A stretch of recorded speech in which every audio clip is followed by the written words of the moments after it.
Terchovej sa konal po 20. krát slávnostný koncert Poďakovanie za lásku.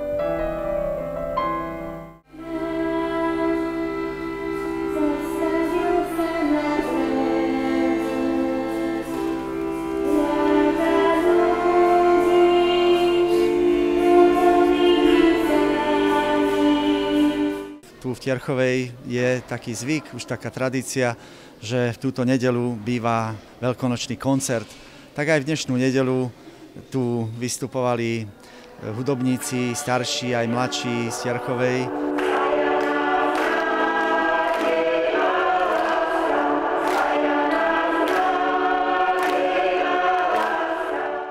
Touto spomienkou a koncertom chceme vzdať úctu a vďaku veľkému pápežovi svätému Jánovi Pavlovi II.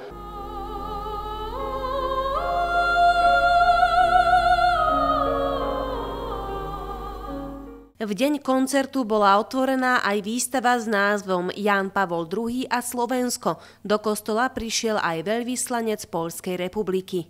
No a to setkání dnes v Terchove na jedné straně bylo pro mě dalším důkazem té paměti, toho, že Jan Pavel II je stále někým blízkým pro Slováky a zároveň je to vlastně, bylo to takové krásné společenství, které tady je vidět, že je živé, ve kterém je spoustu talentovaných lidí, kteří zpívají na chválu Pánu Bohu.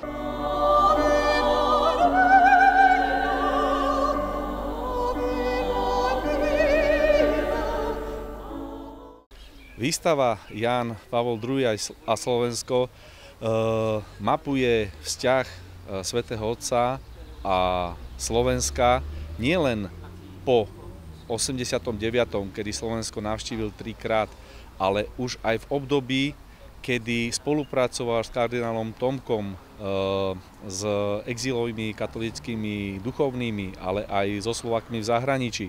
Keď bol ešte v Krakove, že navštívil Terchovu a 2-krát tu dokonca aj prenocoval v chate pod Rosucom, keď navštívil Terchovu ako turista. To bol prvý Slován na Petrovom stolci.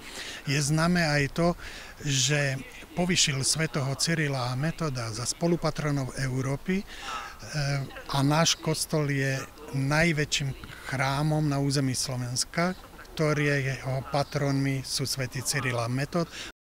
Po koncerte veriaci dostali požehnanie s relikviou svätého Jána Pavla II.